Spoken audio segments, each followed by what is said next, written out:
fan service, man. There's good stuff in there, but you just got to deal with all the fan service. Oh, where's my phone? Twitch still says sending data. What the fuck is that? Didn't you get that on yours? Sending data? Yeah, remember when I tried that on Saturday, it went live, and you told me not to worry about it because it would go live. Because I think it showed that YouTube went first. YouTube's live now. And then it like eventually shows we're live on Twitch. I mean, I didn't get a notification, but give it a second. I'm looking right at us. So it went. I just had to add all that shit back. Okay, that's fine. And it's probably because I went in there and touched something, so I didn't change anything. I don't think so, because this was my restream that needed that. Yep, there we are. We're online on OBS. All right, that's all I needed.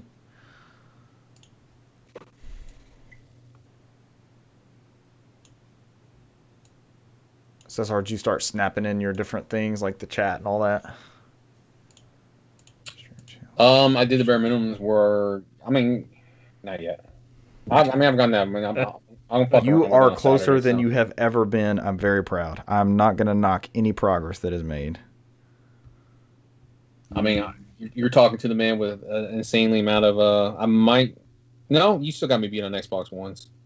Xbox One games. I have numerous Xbox hooked up in this one room. No, the consoles, not the games. Games, you probably got me beat on games. I don't have that many Xbox One. Okay. Games. 1 Series X, 2 1Xs, 1 1S. No, 2 1Ss. 1 1S digital and 1 regular one. Yeah, you got me beat on that one. I just got them all hooked up in this one room. I mean, some of those are price glitches. So like that 1X that I got for $200 is still in the box. And the 1S digital that was what, $120 that time. And I'm telling myself like, controller's 50, 60. Go ahead and grab the system.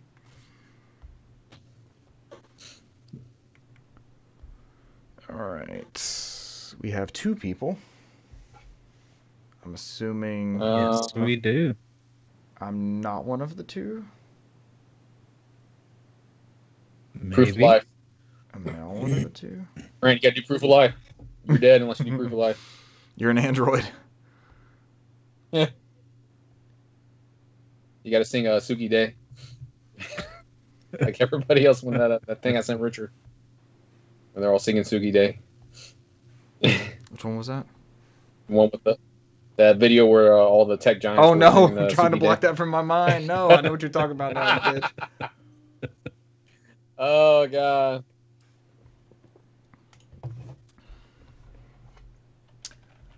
Who am I chatting as? Who does that show up in your thread as, Cesar? Does it say NOFODcast or is it just restream? No podcast. Okay. Or what are you talking about right now on the chat that said C. It says chat. The name of the stream is NOFODcast, recording live. Okay. That works for me. Oh, did everybody else get new life with the clocks going forward, like I did? New life. Yeah, it's like I'm alive again. I think I have that seasonal, like, when it gets dark too early type thing. I can't stand it. So seasonal depression. Maybe, because ever since then I'm just like, I'm golden now.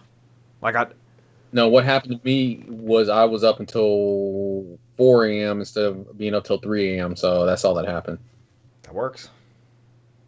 And then I woke up at 1 p.m. instead of waking up. That's when you played Halo with us, right? When it flipped over. I don't remember what I did afterward. I did something for like another hour, and it threw my shit. Cesar gets the Halo update of the week. Believe it or not, Brant. Spoilers. I don't know, man. The extra light does something for me. I'm energized. Y'all know how I am. Usually at this point, I'm like, all right, let's get this over with. I'm tired.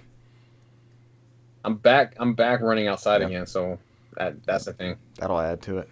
Except for I was running in the rain yesterday, so I didn't give a fuck. I just threw on the rain jacket, so let's go. Why are we not the Running in the Rain podcast? And when we're just talking about running marathons? Oh, no, let's not go that far. Just running in the rain. I mean, you can run from the car to the door. You don't have to go 26.2 miles. I don't know. We can always be singing in the rain. We sure as fuck could be. Oh, shit. All right, y'all ready? Let me get Skype up. Y'all ready to record? Yes, sir. Sure. I'm trying to figure out why there's a game called Party Golf and it's 74 cents. Are we jumping? Are we going to stream it? On what? I don't know. I'm trying to figure out Cesar, what. we have access to so much stupid shit, and Brant, you're right there with us as a collector. We have so much stupid shit we can stream even for like 2 hours. Just some dumbass shit. You're like me. I'm looking at like, ooh, something dumb. Let me look into this and do hard research. And it's like, and the first thing that listed on there's like Twitch integration in this Party Golf. I'm like, what? I don't know what's happening. It's like I thought this was something that was always there. Run. I'm over here like, go on. Yeah, you're selling me. Go on. I don't mind spending 3/4 on that thing. Let's go. 3/4 on Party Golf. I like parties. I like golf. I got 3/4. Party golf is less golf, more okay. party. Brant, we were already sold. You didn't have to. Slam dunk the transaction. A crazy competitive couch play game for 1 to 8 players. So it might not have online capability. We gotta play couch co-op. I can't wait till we can start doing couch co-op again. Oh man. I should have added it to Game of the Year, but me and Cesar playing Silent Hill 2 was a blast last year, right before the shit hit the fan. That was so much fun. Way better than when we were playing Siren. Oh, so. Siren was a bad game. Siren was. I tried to bring it back. Some people bring it back. Siren was a bad game. That's not a good game. Somebody somewhere is like. Just felt like a stab in the heart. You played the wrong version. You should play the PS3 one. It fixes all of your complaints. Son of a bitch. PS4 version. Play the PS3 forbidden one. All right, actually, let me pee real quick before we get started, because I haven't hit record yet. It's 8:18. Wash my hands. I got like blood orange on. Brant, pee break is now. Brant, how do you drink so much and not pee? Are you not old enough? He's been in the jug. I drink my pee. Like dodgeball. And I think I'm done. Brant, don't worry about the dues. You're good. Just consider the last 8 months pro bono.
Oh man, that bathroom stinks, and I'm not quite sure what's wrong with it. It doesn't stink like shit or straight cat piss. It's just like a stale smell. Maybe it's because that door stays closed. I thought you said Dale. Dale. I was like, what? Stale smells. Friend of the show, Dale, who sometimes on the podcast with us here with the chat. Dale's piss.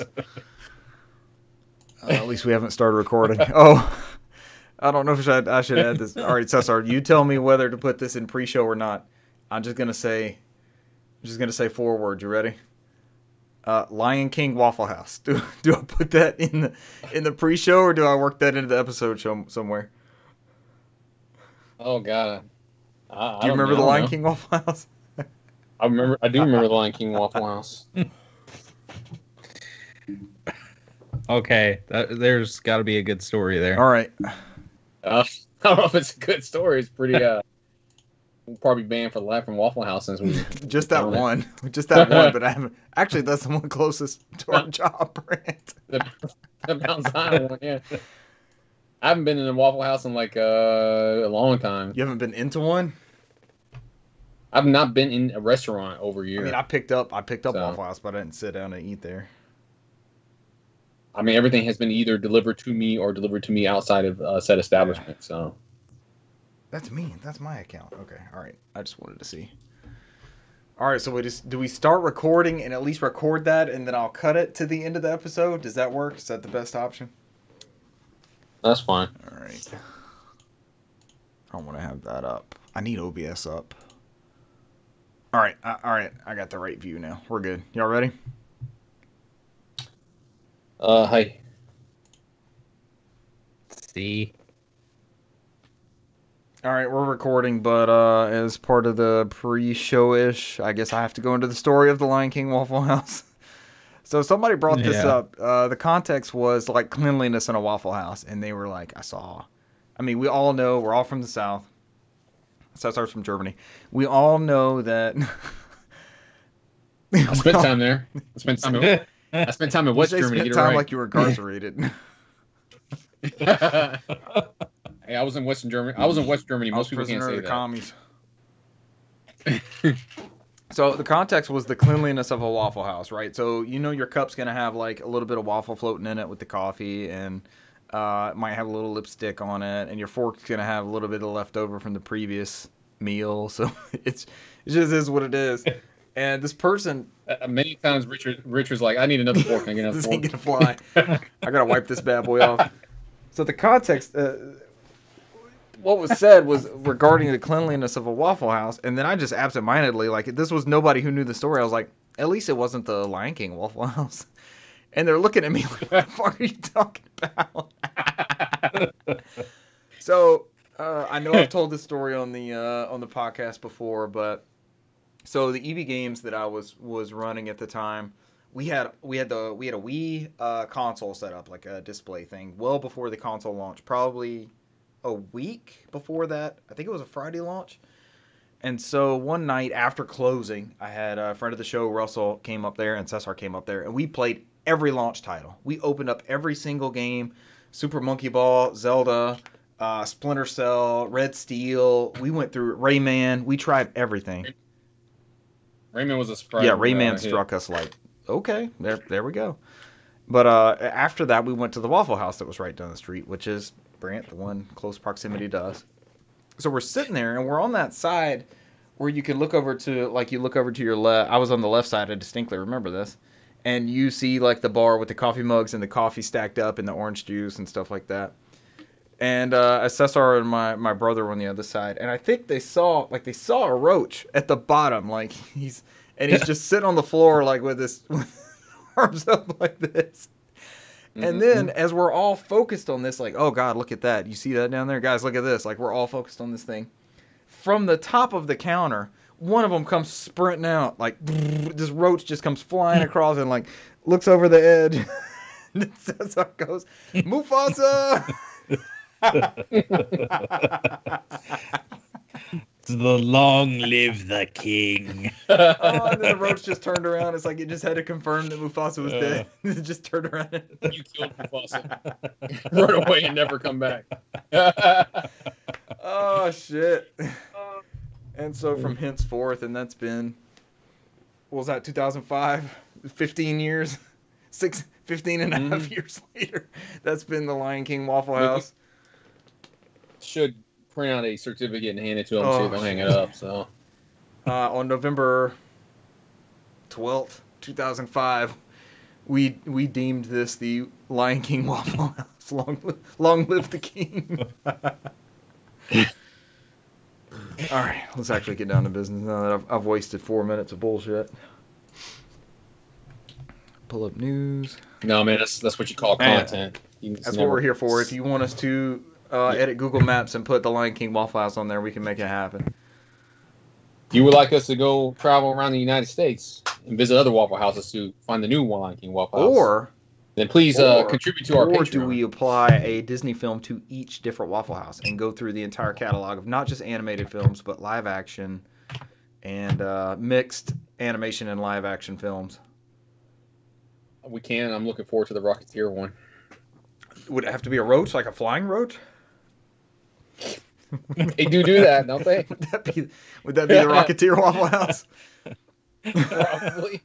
That or at the I Avatar like it. one, because that is also a Disney film now. Avatar would be a roach, like locked in a container, thinking it is another roach moving around, right? Like this, but it's like this, but it can't move. You see it moving with the laser now, right? That's the Sam Worthington joke. That's not okay in the context of Avatar. That's not okay. Make the hair loop, or you just see two roaches come together and start doing it. With the rope? Yeah. Oh god. Make the hair loop. And so at what point did we explain that the dragon roach doesn't? They don't choose them, but they choose Right. the actual the right. You don't choose it; it chooses Very you. Specific clause. What the fuck does that even mean? What does that even mean? I'm sitting around like, what does that mean? Avatar. What else? Now we have Alien within the Disney pantheon, right? So we're gonna have an Alien Waffle House. There'll be one giant one just stalking everyone in the Waffle House. That one's a good one. I'm looking forward to the Predator Waffle House. Sword in the Stone Waffle House with Archimedes. Black Cauldron, my favorite animated Disney one. Oh, so we get Star Wars too. Yeah. Oh, Marvel. there's some deep lore. We could do a lot with Marvel too. The Iron Man Waffle House. All right, this is the content you came here for. 6 minutes in. Yep. Different roach abilities at different Waffle Houses. Based off Disney properties. Well done. This is what we Extended are Disney about. properties. We didn't have a whole lot to work with in 2005. We just had Lion King. Hey, we got to find the Indiana Jones one as well, so. Toss me the whip. I mean, that could have been the Lion King Waffle House. Toss me the whip. Toss me the idol. Roaches. Why did it have There to we be go. roaches? That too. Yeah. Oh, that would be a whole nest full of them, though. Thinking about that scene, it's a whole Yeah. it's a whole box full of them. It's covered. Yeah. As long as we don't Temple of Doom, we're all right. Ah, roach brains. Nothing's worse than Temple of Doom and the insects. All right, here we go. Y'all ready? Yeah.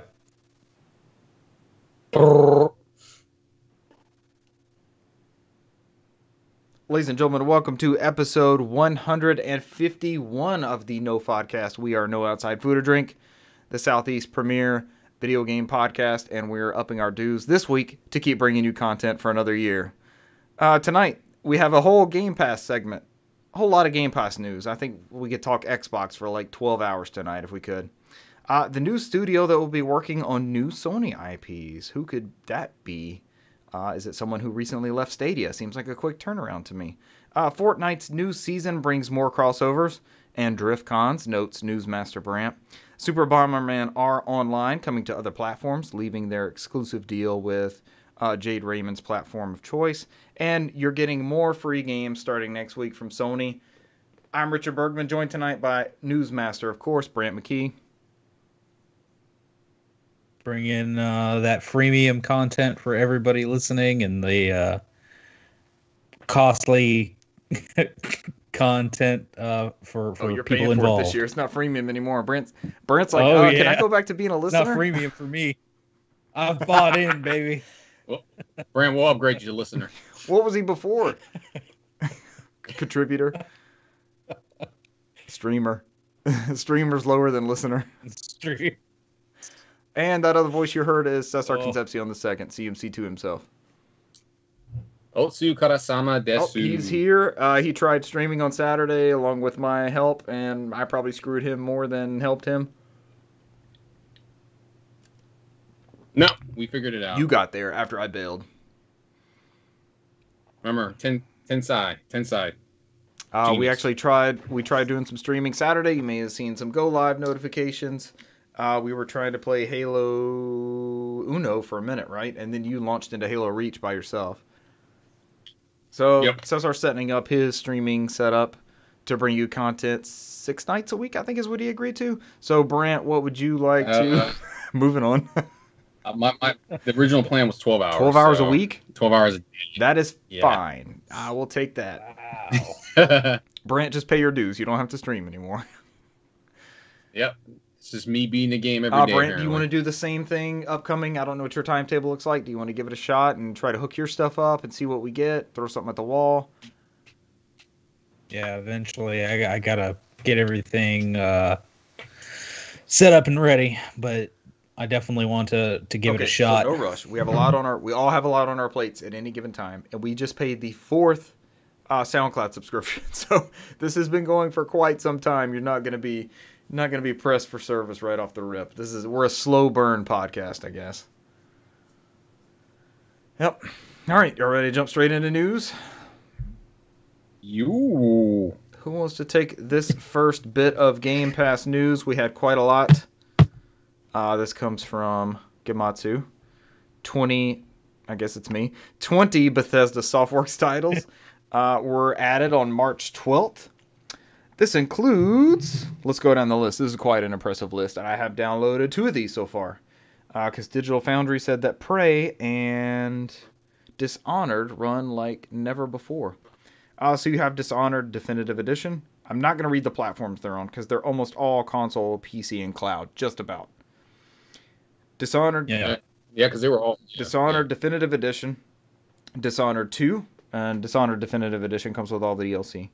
Doom from 1993. Does it run Doom? Yes, Game Pass runs Doom. Doom 2. Doom 3.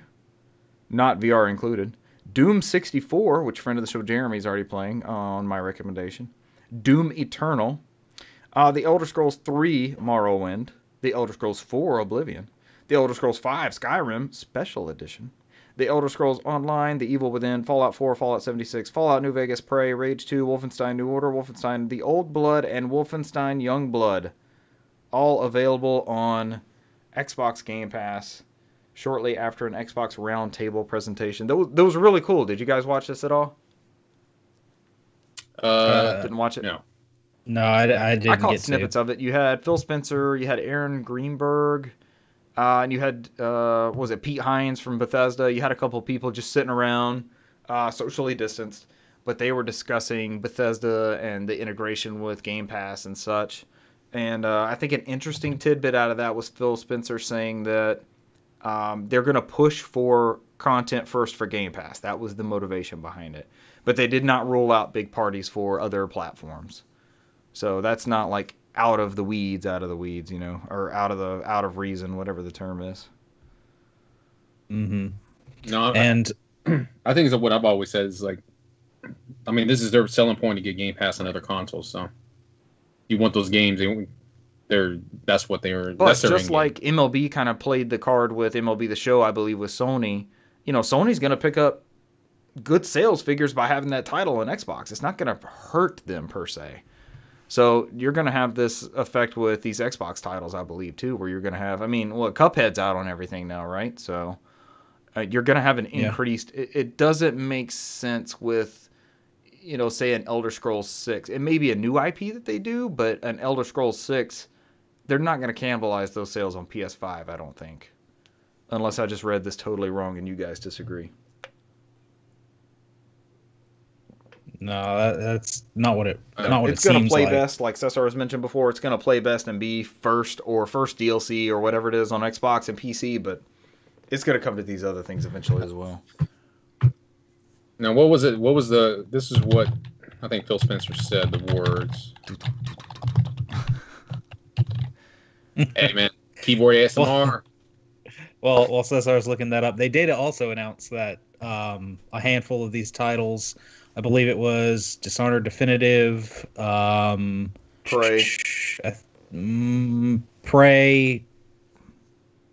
Fallout 4, Fallout 76, and I want to say Skyrim and maybe Doom Eternal. We're all going to definitely Skyrim. Yep. From 30. Yeah, we're going from 30 frames to 60 frames. They're going to use that frame FPS boost built into the Xbox Series consoles. Mm-hmm. It was weird to me with Skyrim, but I guess there's an unlock frame rate mod that you can do, but I think that negates some of your achievements. So this will be a native build of that to run at full 60. I downloaded Wolfenstein just to try it out and see what it looks like, and I haven't done it yet. And I jumped on, I think Prey was the one I downloaded. I know Cesar's been wanting me to play Dishonored since PS3 days, when I was like, this game was not meant for PS3. It's not going well. It wasn't even meant for No, 360. it was one of those games like, whew, we need more than half a gig of RAM in these things now. It's time. Just think, we went from half a gig of RAM to 8 in the next generation. That was a big jump. That was a huge jump. Yeah. We rolled that generation for forever, so. And made it work, and had some crazy good experiences on this generation. Which is weird because with this last generation we ran about the same amount of time. The hardware never aged that bad. We needed half-step consoles in the middle of that too to address that. Yeah. But most of those base PS4s are still running everything, so. Just not well in certain situations. Well, reduced resolutions. Yep. That was their workaround. Which is fine. I guess our podcast opinion, I don't want to speak for everybody, but I think we would all take performance over resolution any day. Yeah. I'm going to. I know I pick it. Brant, you want to finish up this, what else was added to Game Pass? The second of 9 stories? I think the last one we're going to talk about. So before we do this, it seems like Xbox wants to be talked about. They want to stay in the conversation. And they're doing a good job of it the past week or so, you know? It's like the buzz in the industry is something Game Pass related or something Xbox related, or, you know, there's something behind it, or xCloud or something like that. So they're doing a good job of staying in the mind share of people and consumers, which is a big deal. Mm-hmm. But go ahead, Brett. Yeah, I mean they've continued this week. It seems like every day this week they had some kind of little tidbit or something comes out. I didn't really even include it in news, but what was it? The EA Pass Play is coming to PC for EA Play for people that have Game Pass PC is now available. You can download it today, and there's over or 60 some titles that you can download right now if you have your PC Game Pass. And then continuing on with even more games that they've announced to add to Game Pass. I believe most of these are some of them should be released like today. Some of them are right at the end of the month. There's some pretty big ones. One bombshell that I know of. So they've announced Undertale is now coming to Xbox. That's already available, along with Empire of Sin. As of making this video, that is available as well. Yakuza 6, Song of Life, is coming March 25th. Nardia Boy is coming out March 30th. Let's say coming to cloud and console is Outriders on April 1st. I think Outriders is going to be a sleeper hit this year. Something about it. I haven't played it yet, but I keep hearing this buzz about Outriders. The demo was very positive. A lot of people were excited about the game after that demo. So it's like the new Destiny. It's a big one to have on their platform. And then let's see, I'll circle back to those. So also available right now would be Nier Automata, Torchlight 3, and then what is this? I made Russell buy this so we can play it co-op. Pillars of Eternity 2, Deadfire, Ultimate Pillars Edition. of Eternity 2, and that's March 25th. Now it's on Game Pass. And then what is this? Superland, also March 25th. And so the big one that's on here, we have, let's see, also on March 25th, we have Octopath Traveler and Genesis Noir coming to Game Pass, which Octopath Traveler hasn't been on anything besides Well, I guess it has been on Steam as well, but it's kind of more exclusively been really tied to Nintendo's platform as of late. So for it to be not only on Xbox but straight up on Game Pass is a pretty big deal. And they didn't announce that. It was just in the press release, and I'm looking at it like, Octopath? Yeah, it's just like, there you go. Yeah. All right. It's whatever deal they worked out with Square Enix for this month's games. That's for sure. So Squadrons is available on everything. You can play it on Xbox and PC now, or via EA Play if you have Ultimate. But I don't know who has Game Pass and not Ultimate if you were going to go that route. So. Yeah, I don't. Are they still offering PC separately?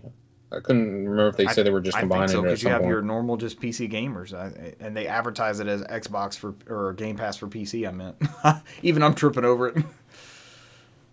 All right, so the Game Pass goodies continue.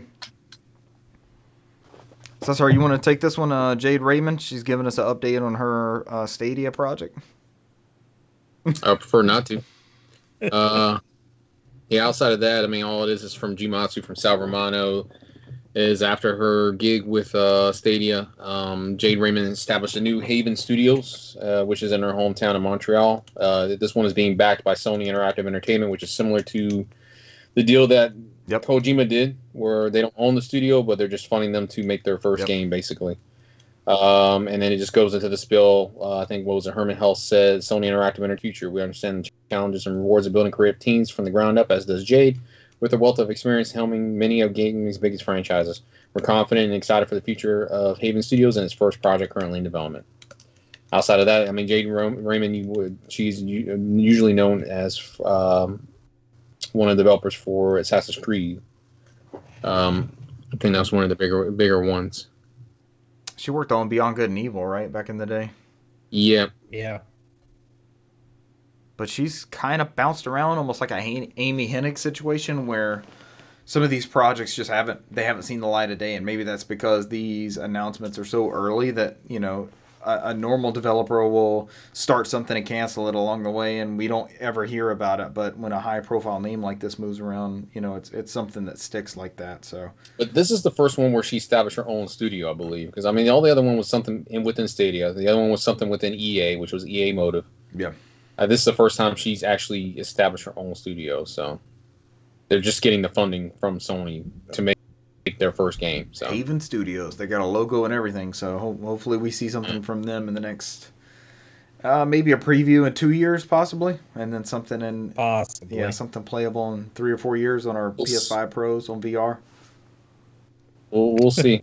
Again, you know, Sony's they've been very smart about not showing their hand too early like they used to, so they've gotten good at that, and I think it's done well by them. We'll probably forget about it and then it'll just come back as surprises again. So they're like, oh shit, there's that. I forgot she was slowly cooking away at something. Except for that one person who's probably still on Twitter is going to be checking that news story every day. Haven Studios, just obsessing over it. Because they have a Stadia. I unplugged mine, by the way. I unplugged it. I took it out of my TV. I packed it up. I don't know what I'm going to do with that eventually, but... Did you see that Twitter picture that was floating around where somebody's like, the Stadia controllers are already in Goodwills? Are they really? Oh. Yes. That's the guy was like, that's how you know something's dead. It's already in Goodwill. Okay, so I played about 2 hours of Destiny 2. I played 1 round of PUBG and fucking won it. And I played the demo for Immortals Phoenix Rising and played all the way through it. I have a flawless Stadia experience, and I can happily pack that up and say, I did the Stadia, and I can be done. Undefeated. I'm undefeated in PUBG on Stadia Edition. And it played flawlessly. I never had any hiccups or anything. I was very happy with it. So, God bless Stadia. All right, somebody tell me about this Fortnite Season 6 that adds animals, crafting, Lara Croft, and Neymar, says The Verge. What the fuck? Oh, so really it's just... What I said. A new season is upon us. Soccer player I think so. Soccer player Neymar. I'm going to get down to that. Is this another FIFA coverage bullshit where it's like the same messy one in every cover? Legacy Edition. Neymar Legacy Edition. Messi on every one of them. Like, did you see the EA Play where they had like 15 fucking FIFAs? It's like, why am I going back to FIFA 15? I guess it's there is content, but I'm looking at the bottoms like FIFAs all across. So the I've whole covered. thing. Like, holy I've covered shit. this before. Yes, there's been many improvements since FIFA 15, but I have attachment to certain teams. Like, I can go back to that MLB 05 and play as a certain Braves roster that I really love. So I do get where that year roster comes in. That's my defense. I really don't defend it. That's just what I had in mind. Absolutely not. That's ridiculous. I'm sorry, Brian. Continue your story. Jim Ryan wouldn't play it. Yeah, who would want to play that shit? So I think it says this is season 6, and they're dubbing it Fortnite Primal, and just like Richard said, they're adding things like animals, and of course they'll have this new, completely It's new like a event. wolf, like from one of those Disney movies, right? That wolf. Yeah. Be careful. It says Primal. Cesar is going to have you buying it in a GameStop on Black Friday for $15 because he says it's out of print. Hey, man. It's out of print. I got a copy. We all bought copies. All right, this isn't Far Cry Primal. This is Fortnite Primal. Fortnite Primal. What do the animals do? Let's see. What is that? It says that they roam the island now. Also, there's like a new crafting mechanic where players can build weapons, like bows, and I guess some other little things here and there. Hunt the wildlife. You're describing the game that Cesar made us buy at GameStop on Black Friday. pretty much. Along with a bunch of new cosmetic items and things like that. But alongside that, they did announce another crossover with Tomb Raider. They're going to have Lara Croft in there. Raven from Teen Titans, which it's kind of odd that they just threw her in there. It's like a Mad Lib of characters. And then they say at some point in the future, Brazilian soccer star Neymar. So, yes. Sure. It's a lot of I don't know. It seems like they're just kind of throwing everything they got and seeing what sticks. I mean, they've put Kratos in there. They've put Master Chief in there. They've got Lara Croft in there. Now they've got animals, and I don't know if they're crossing them at all. Like crossbreeding? Like Lara Croft? No, crossing the animals. No, if they're crossing the animals. I mean, because you got to build all these tools and stuff too, and Chris Cross will make you jump. And then along with this, or it might have been, I think it might have been the same day. It might have been the day before, but they did announce new Joy-Cons as well coming out. Fortnite themed Joy-Cons, with a blue and a yellow colored Joy-Con. These look good. I believe they were 70. I don't mind the colors. They actually look pretty good. They're $79.99. There's nothing Fortnite related to them, right? They're just blue and yellow. No, they're blue and yellow. Banana face on the yellow. Banana. Yeah, it's got the banana face on there. They'll be available June 4th. They include the uniquely designed yellow and blue Joy-Con, 500 V-Bucks, and a download code for in-game cosmetics. Fortnite, man. Fortnite is something else.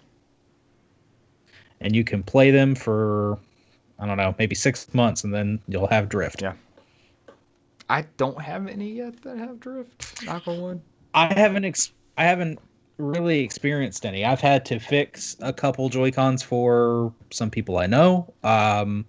My son's Switch Lite experienced a little drift. Oh no, but that's the nightmare. Upon just getting some isopropyl alcohol and cleaning it out a little bit and letting it sit, it was fine. Hasn't had a problem since. I need to do that with my Series X A button sticks, and I'm like, okay, this controller's like 2 weeks old. What the fuck is happening? Yeah. Dude, it's just dust that gets in there. That's what causes it. Yep. I know that's what it is. So Nothing is Yeah, I'm gonna infallible. shoot some alcohol in there. It's just frustrating because I have an Atari Jaguar controller that still works. So it's like, all right, well, why can't I have something from 2 weeks ago that still functions like it did? Hmm. I do have a couple dozen hours on Halo on it though. So next up, I'll take the next one. Keeping up with our Stadia theme tonight. Brant, thank you for building the Stadia news. Super Bomberman R Online is coming to PS4, Xbox One, Switch, and PC as a free-to-play title. That's awesome. This comes from the one and only Romano Kamasao from Gamatsu. Konami will release Super Bomberman R Online for PS4, Xbox One, Switch, and PC via Steam. I was like, PC via Steam. As a free-to-play title with cross-platform play support, the company announced. More information is coming soon. First launched on Stadia in September 2020. Super Bomberman R Online brings back the 8 Bomber Brothers and others as a 64-player online battle royale. So if you liked the Switch launch title and want to play even larger amounts of players and play it online, you no longer are confined to searching for a Stadia controller at Goodwill like Cesar did and hacking your Chromecast. Honestly, that was the worst part of Stadia is trying to get that fucking Chromecast set up. It took like 3 hours to get it to... I had to it came as a Stadia. It came in the box and I still had to hack it to be a Stadia Chromecast. It just... What do you expect, man? It's a fucking Google product. Yeah, but they had every chance in the world to make this the most kick-ass thing. I even tried it out. I mean, I tried it out for free. Let's be honest here. They sent it to me for free, but... Look, at the end of the day, they didn't put a B and put an Ada at the end of it in front of this. Yeah. This is what cost them. And some of the stories that have come out since then is people were saying this should be a beta. Like, we should launch this as a beta. And they were like, no, let's just go ahead, straight ahead, full product launch, all that kind of stuff. And they weren't ready for it. Get people wanting it, which is weird because, Google is built off betas. I mean, I had to apply to get a Gmail account when I got my first Gmail account 20 years ago. It wasn't given out. You sent me one. You sent me mine. Yeah. You had to know somebody. Yeah. Yep. I got in and you have to invite somebody to get in there before it went live. So I'm like, I don't know where they dropped the ball at. I mean, they invented that. Same thing with just like Google Plus. Oh God. They did that shit with Google Plus as well. That's great. I still get notifications from whatever that Google.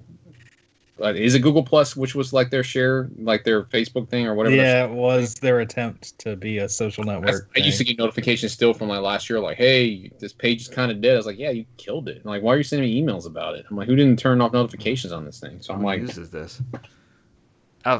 Would even use Facebook was invite only like that too. I think Cesar added me at Clayton State. We were part of the Clayton State network. That's how you had to get in. You had to be part of a school or something. Oh yeah, because it was it was college based at the time. Yeah. Dang. Oh man, I'm old, man. We are. Bring this stuff up, man. Made me. Everybody can join this stuff willingly. I had to sit there and give out invitations from there and do backroom dealings to get in there. So I'm like. But we were on the ground level for a lot of this stuff. Think about entertainment media. I'm like a damn speakeasy. I was in there. Hey, you got some of that Facebook invite? Hey, hook me up. Hey man. Yeah, man, I got because I think the Gmail one was 10 invites. You only do 10 people. It wasn't 10. You just give them out. Yeah. There was a limit. I was I had to sit there careful. Do I want to invite this Joker use one of my 10 invites? It's damn, I ain't... Yeah, you're going to eat up part of my supply. Yeah. I only get 10 credits. Then I invited myself and made a second account. That's why I got 2 Gmail accounts that are 20 years old. Oh, geez. And now we're nofodcast@gmail.com. Send your corrections to Brant at nofodcast@gmail.com. Yeah. For me, it's I have my official, my work-based Gmail for, anything that's official. Because mine's the Nipponichi Zero, the ones y'all lovingly call nipple cheese. And then I have one that is my last name and my first initial. And then it gets confused with other people that has the exact same thing as me, but may have different attributes to there. And I'm getting their emails you purchased something in Spain. I'm I'm looking it up this. I didn't purchase nothing in Spain. And it's a capital C at where it wasn't at. It's small differences, but I'm getting receipts for stuff that they purchased. You're invited to this wedding. I was and I clicked on it. And it mapped me from Georgia all the way to someplace in Spain. You'll get there in 72 hours. I'm what the how's this even getting to me? I'm that's your chance. I'm just trying to figure out. It's your chance to be an intercontinental wedding crasher. You could go. Go to the further. Go to Here's the my Yeah. invite, bitch. You sent me Gmail. go go to the motherland. Go to Spain. It's like, hey, it's telling me to go here, so let me in. Google deemed Gmail said so. it. Yeah. So that's why I'm here. Wedding invite. Who needs custom?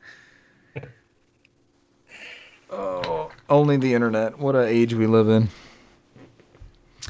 Let's end on a super, super happy note. This last bit, Sony is going to continue their play at home initiative that they started last year with a couple games and continued this year with Ratchet and Clank, but they have 100% upped the ante.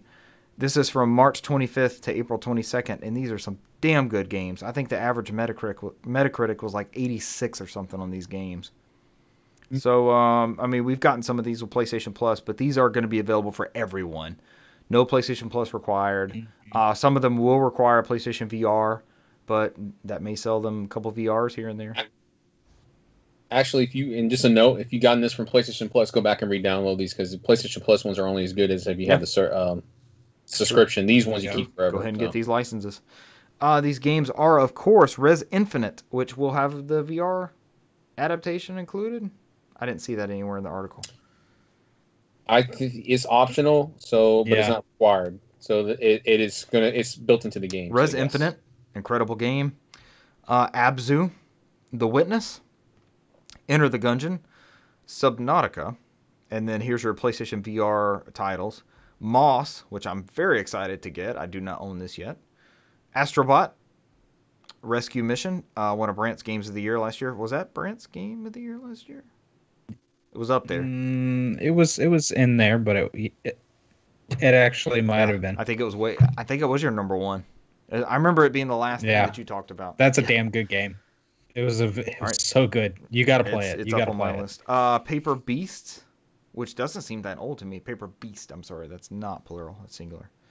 And Thumper, which has a PlayStation VR mode.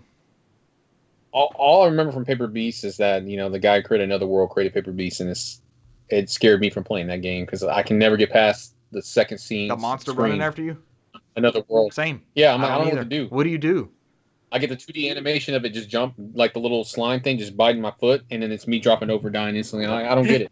I get the cool thing where I'm like, oh yeah, I'm riding this thing, and it spins me around, and now I'm in another world. I'm like, all right, cool. I got it on my board. Run to the next screen, and the slime thing bites me. I thought it was just me. It's like Prince of Persia, but it sucks. I don't want to say it sucks. No, it sucks. That's two of us now. Two of us can't play Another World. I'm going to say I can't play it because I was proven wrong with Bugsnax. I enjoy Bugsnax. Even though I initially thought it sucked, and then when I went through it, I was like, let me give it a chance. So this could be the same thing with Another World. Don't get me wrong, I have 85 versions of Another World. I think I have it on the Switch and all that. But I'm like, every time I look at it, I should give this game a try again. And I'm back in there and I die at the very beginning. I'm like, why did I buy this shit? The beast jumps off the thing and fucking destroys me and I'm dead. I'm like, all right, this is this game, fine. And then I'm like, I don't get it. Then I'm like, I'll outsmart it. I'll go back to the first screen and here it is, like hauling ass coming after me on the first screen. I'm like, fuck this game. God bless Another World. You get on everything. Stay tuned this weekend for Brant's live stream of Another World. From the where the thing bites me on the toe and I fucking give up. Have you played it before? Yep. All right, we just summarized it, so that's what you'll experience. I want to see you going blind and see how far you get. You got to find a free version somewhere. I think they're like the Switch one has been on sale for like $1.24 or something like that at some point. But it's like, I don't know. I think because if we told you to, if it's $10 and we told you to buy it, I think you would be very pissed at us. I could be wrong. You could be like, this clicks. It never clicked for me. But I mean, I think I played it. What was the original console game on? Was Genesis? I played it on the Genesis, and I never clicked for me there. Or something, right? And I think I had it on like 3DO or something.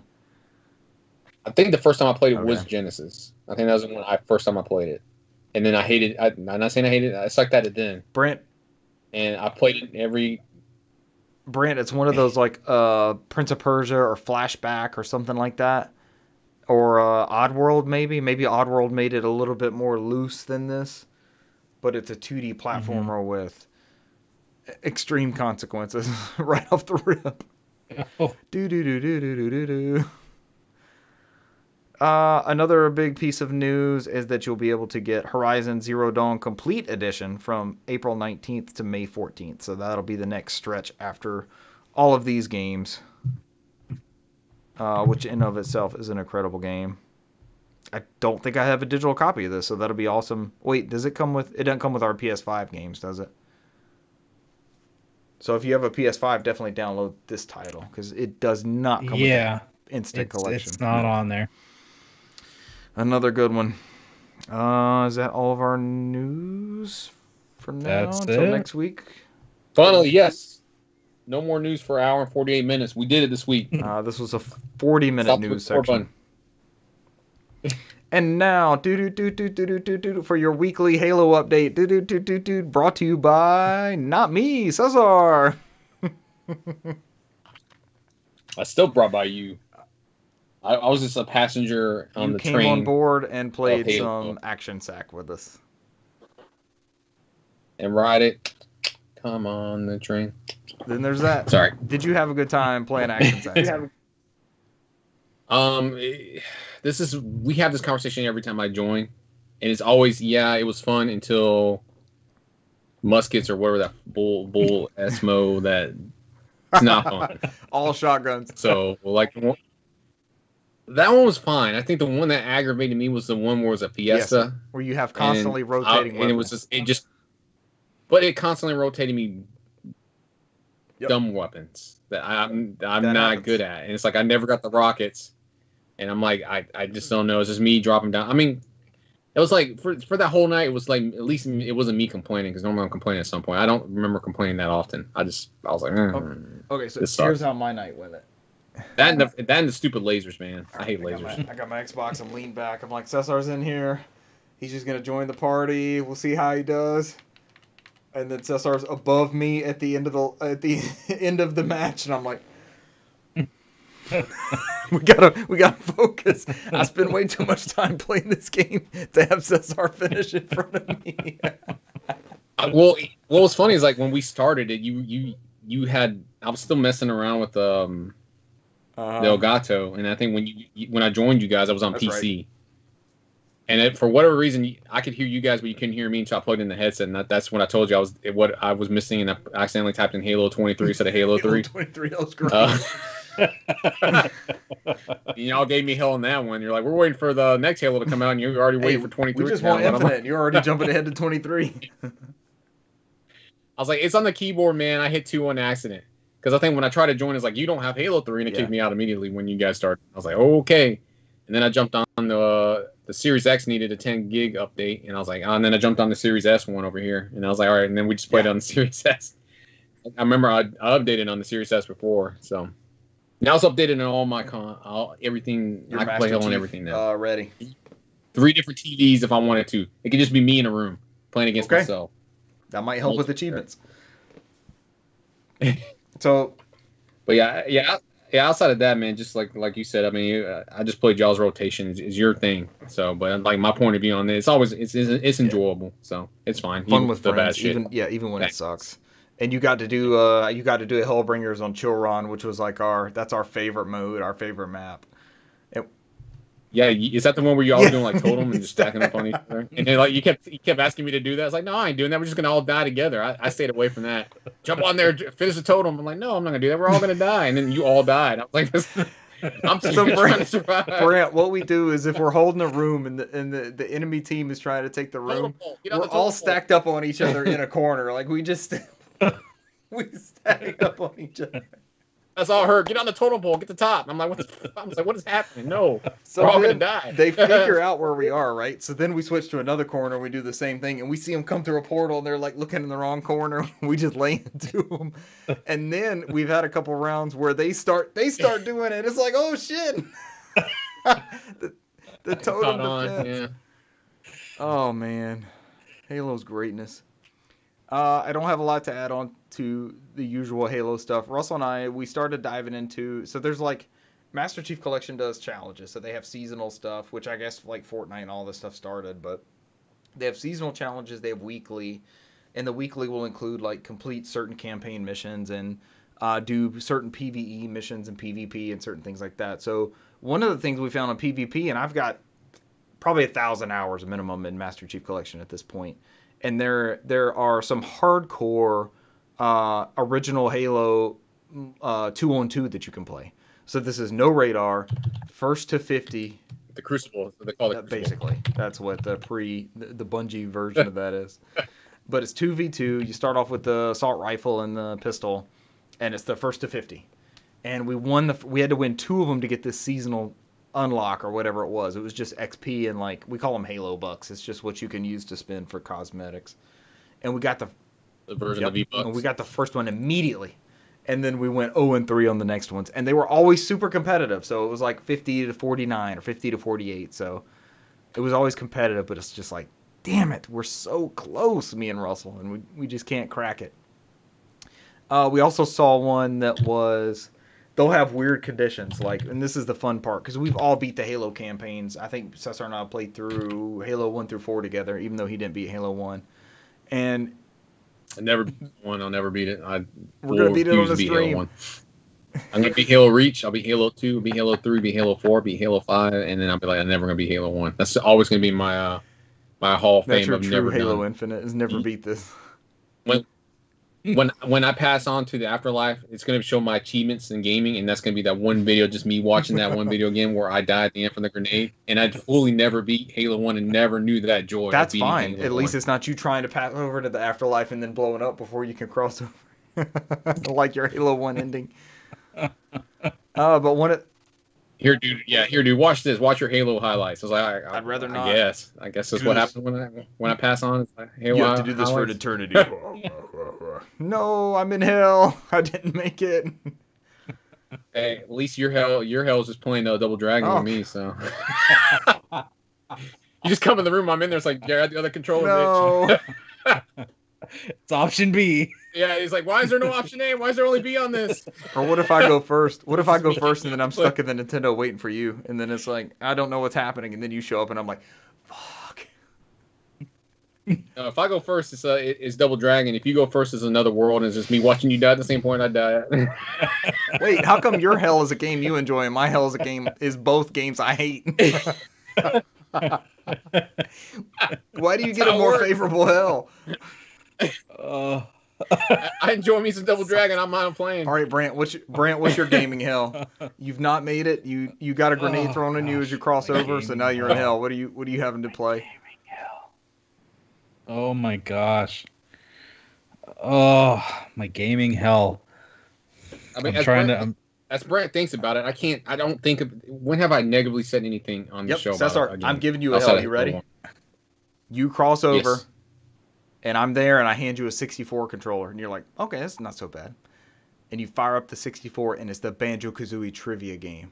Yeah, yeah. If it's the board game over and over again, I'll never beat that game. Hell. You have eternity. I don't understand.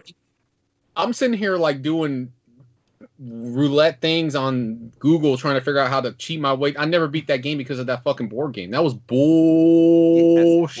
Yes, that was just fluff. That was fluff at the end. It's like I oh my god, no, I'm mad now. Brant got? What are we gonna get Brant? We know Brant pretty well. My hell is either gonna be I get handed the controller and get told I get to play Crash Bandicoot for an eternity, but it's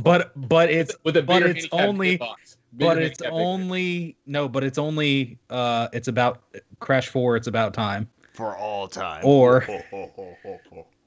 Or I get told that I get put in the VR headset. And they put Resident Evil 7 on the bitch. And the catch is the headset is like gorilla glued to my face. So no matter what I do, I can't get out of the bitch. And you can't get up and walk. That would be the worst. Up and move around. Nope, can't get up. I'm just in a fetal position with like and that crazy bitch coming into the kitchen to stab me. I'm like, no, stop. That's the true hell. I mean, for me, it would just be Resident Evil 4, and I can never save the president's daughter. You're just stuck in that escort mission loop. Save Ashley for eternity. It's like 85 priests just taking her. I'm like, no matter what I do, they're just taking her. I'm like, I didn't care about you anyways. Game over. I still have my PS2 save. I think that's where I stopped. I haven't played it since that day. Every time I try to start it up, I can never get past the beginning because it's like I got so far in that game, in that stupid castle with and they keep taking Ashley away, say the president's daughter. I'm like, what would be mine besides Double Dragon? What would I get stuck with? What do I rant about? I like a lot of stuff. yeah, I mean, you're. I mean, that's what I said. Me and you are similar. Where there's not much that we hate. You know, I hate Banjo-Kazooie. Mine'll be a imperfect display. Like they'll sit me down and it'll be something I want to play, and I'm like, hell yeah. And it'll be warped at the edge or cut off or something's off, and it just drives my OCD up the wall nonstop. I can never let it go. Here's what would be both of y'all's. I mean, you both have your perfect collection, everything that you've ever wanted. It's all there. You have no consoles to play because you're still waiting for the damn Polymega. Oh. Oof. Brent, this is a fantasy exercise. This isn't real life. You have to. This is a theoretical hell. This isn't a real life thing. You can't bring it around to what we're actually dealing with. You may already be there. Bro. Hey, yeah, it's me and Richard with a console each, and we're all in a waiting room for Battleborn, and we can't join because the servers are all down. I saw it at that Walmart. Yes, I saw that copy too. It was like $6. Did you get one? Brent, pick it up. We all need a sealed copy. Let me buy this game that I can no longer play. We gotta take $6 and just throw it in the trash can. We got a comment in the chat. It's pretty much fun, a $6 case. We got a comment in the chat. Want to become famous? Buy followers, primes, and viewers. Should we click this link? Oh, okay. Sure, it can't be malicious. BigFollows.com is going to take you to a non-porn site, apparently. Yeah, big follows. Big follows. I heard you like some big follows. Yeah, you didn't look at the URL closely enough. You just looked at the text. All right, so on Gaming Hell, and then we'll wrap it up and go back to whatever the hell it was we were talking about. So Games Played is where we're at, and we're in the middle. I literally had a dream last night. I was having a Halo party, a Halo LAN party, which you guys have both attended numerous times. And people start showing up, and I have nothing set up. And I'm super excited for it. I don't know what happened. I don't have anything out. And then so all of a sudden, I have like 16 people just milling around, and I have nothing set up, and nobody's doing anything. I have no TVs. I have no Xboxes. I have nothing going. This happened last night. It was random. I mean, woke up in a cold sweat. Random. Huh? We know your real hell is just you're forced to play the only game ever that you loved, which is Siren. That's it. That face I could make something out of it. So here's the thing with Siren. What I was thinking about when we brought it up earlier. I look at our YouTube video, our like 18 seconds per frame. It was bad. It was so bad. And it's still on there. It's still there. You could watch us play Siren in 18 seconds per frame. I got you now. You have your console, PC or whatever. No matter what you have multiple versions of this. You can only play Souls-based games. I've never played one, so maybe I'll learn to like them. No, I did play. I played. The Switch one. Yeah. No, you did, and you said. Yeah, I tried to go up the stairs, and this thing killed me. I was like, "Fuck this game." It was like a skeleton. I was like, "Fuck this skeleton." I remember you only have Souls games and you only have Monster Hunter games from the. You're PSP. there with me. Oh, you're there with me with the Monster Hunter games. Oh God.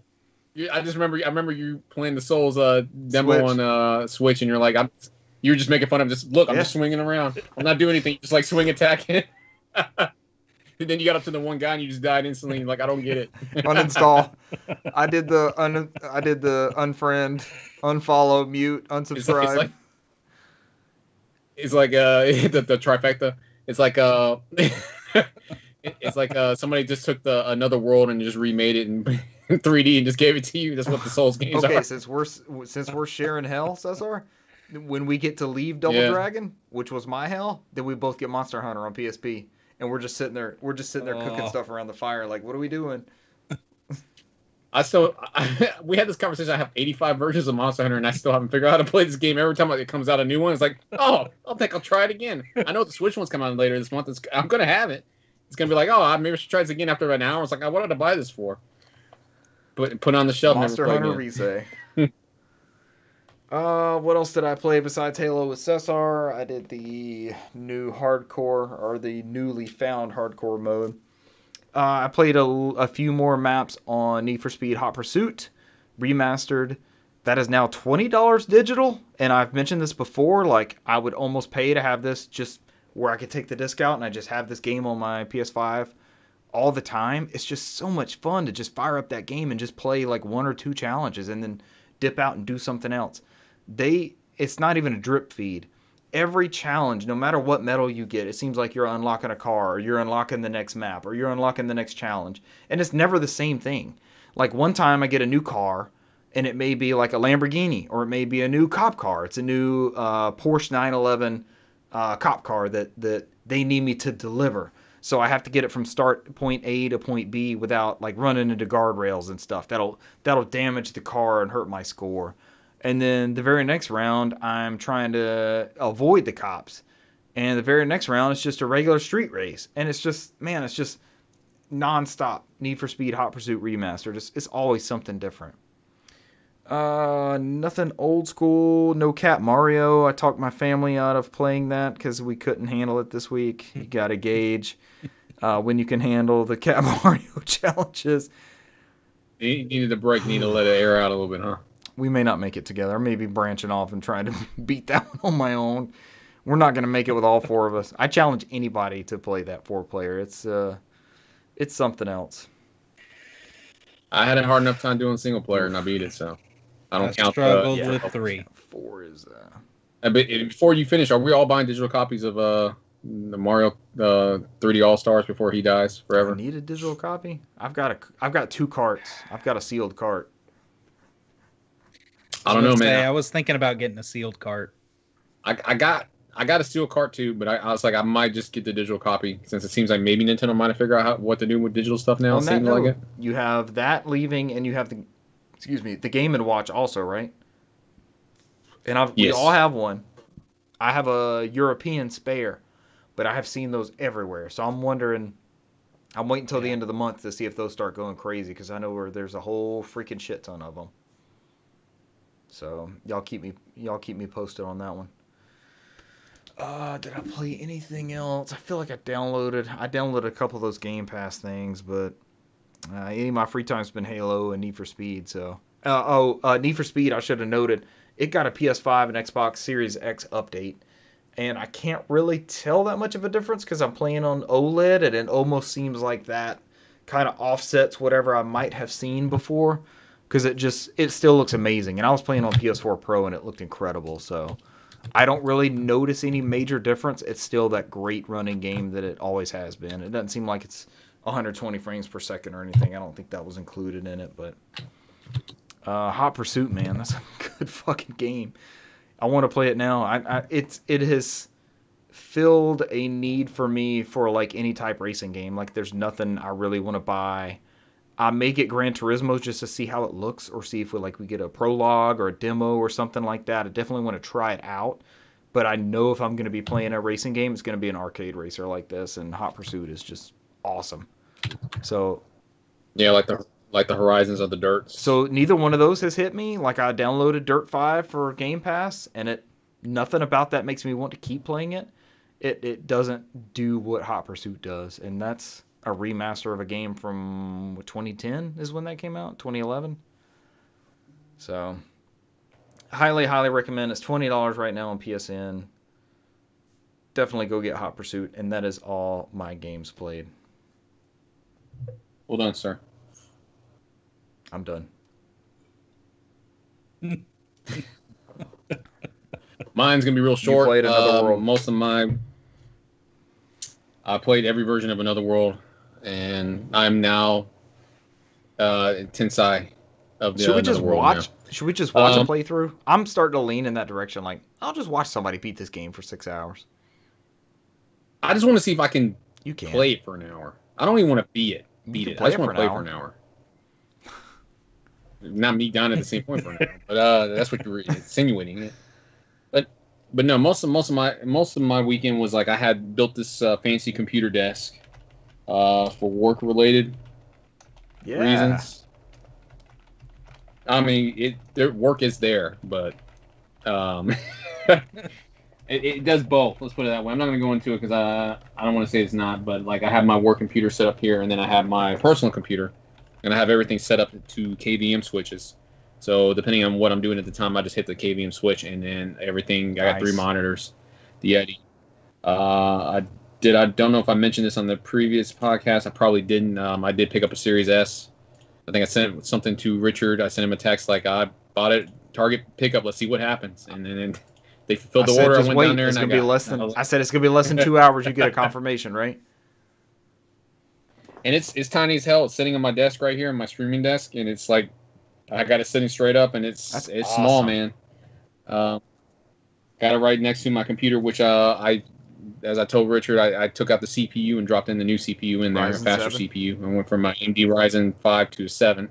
I've been very productive this week. To make a long story short, and it does not compute in my gaming.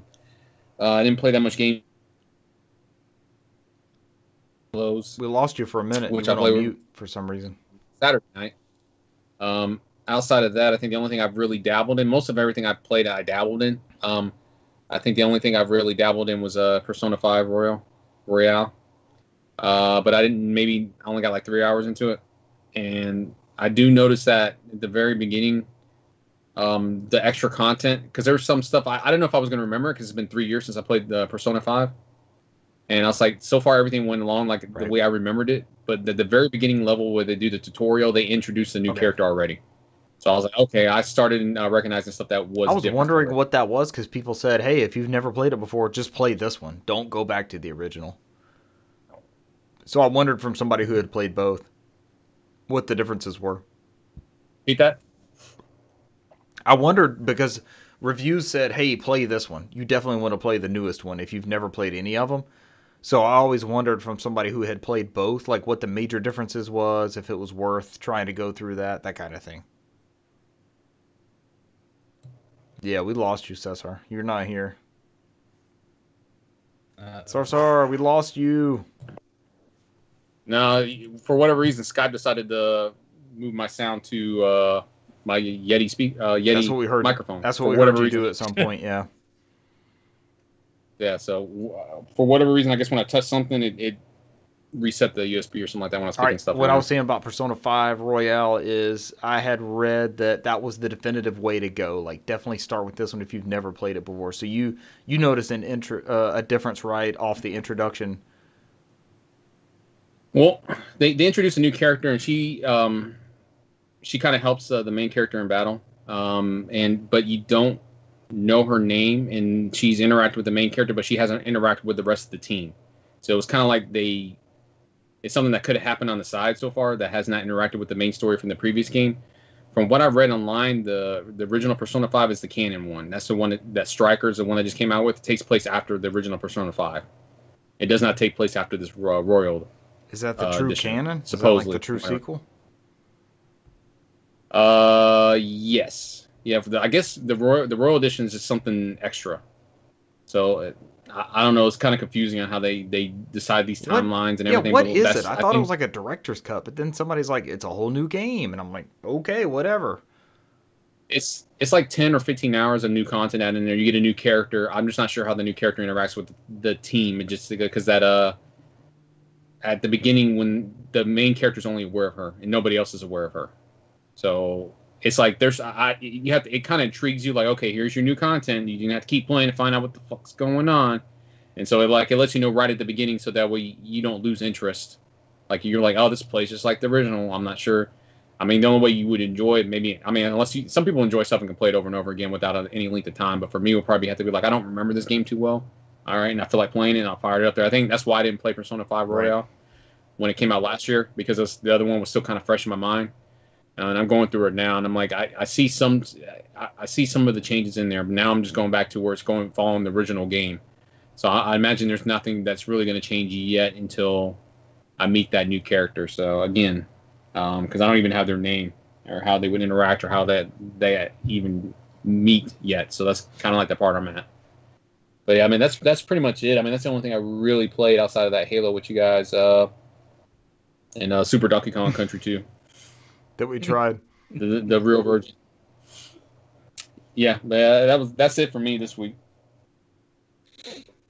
Well, my son continued in Uncharted Drake's Fortune.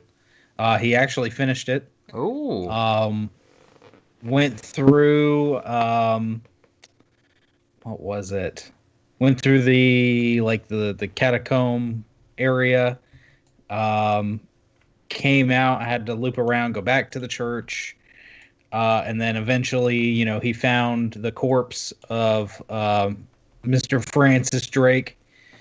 And you have that part where the story turns and gets, supernatural.